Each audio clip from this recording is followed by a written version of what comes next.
Hi, my name is Harrison Skelton, and I'm participating in Challenge 2016. And today, I am going to talk to you about functions, alphabets, and how we have certain types of functions called 1, 2, 1. So say I have a function, alphabets. Let's just say, for explanation purposes, that my function is equal to x. When I graph this, no, I'm sorry, my function is equal to 2x. So when I graph this, 2y, it looks somewhat like that. In order to have a one-to-one function, that means that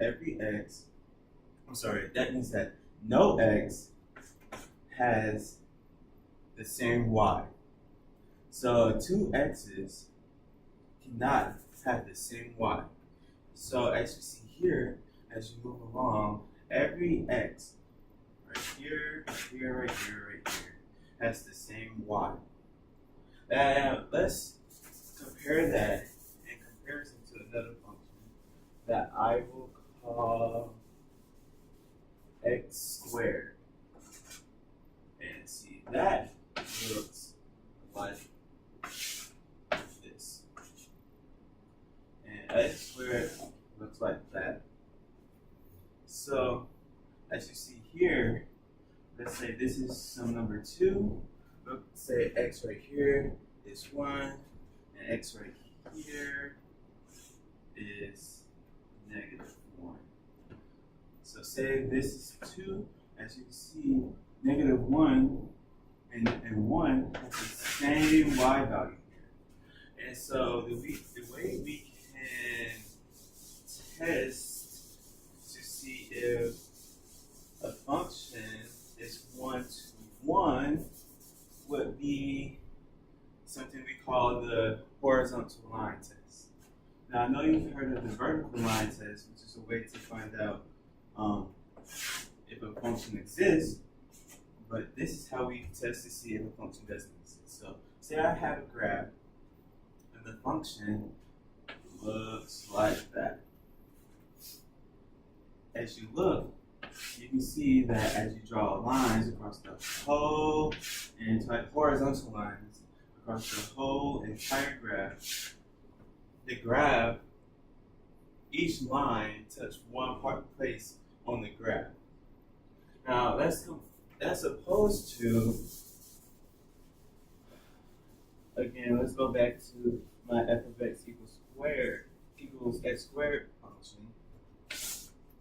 As opposed to this, where if I draw a line, horizontal lines, it touches in more than one place. It actually touches in 2 places in this case.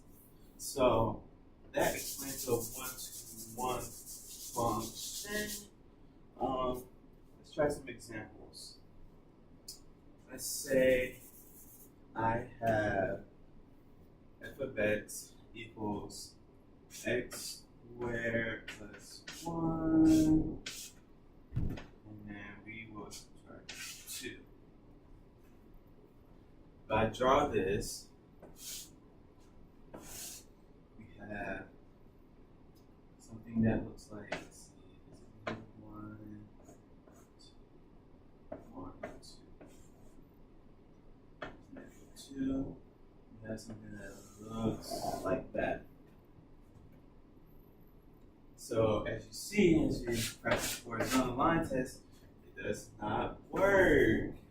This function is not 1-to-1. Another representation we have is, let's say this is x, my domain, and this is y. So let's say we have -1, 0, and 1.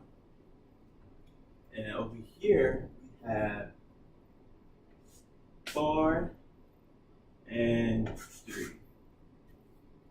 -1, let's say -1 goes to 3, 0 goes to 4, and 1 goes to 4. As you can see, you have 2 lines, drop some arrows. we have two lines going to one x, to one y. Two lines coming from x going to one y. Now, while that is a function, it's not one to one. So let's say we have a function. Let's keep the same function, x squared plus 1 minus 2. Let's keep that. Let's say we wanted to find the inverse of that. And how would we go about doing that? What you would do is you would switch your x and your y, so f of x equals y. So let's say that y equals x squared plus 1 minus 2. You swap out your x and your y, so we have x equals y squared plus 1 minus 2. How do we solve this? Well, we solve for x, and then in the end, you just switch back your x for your y.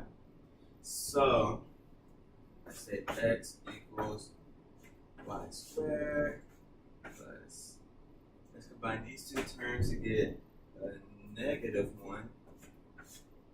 And let's add 1 to both sides. Take the square root of both sides. So now we have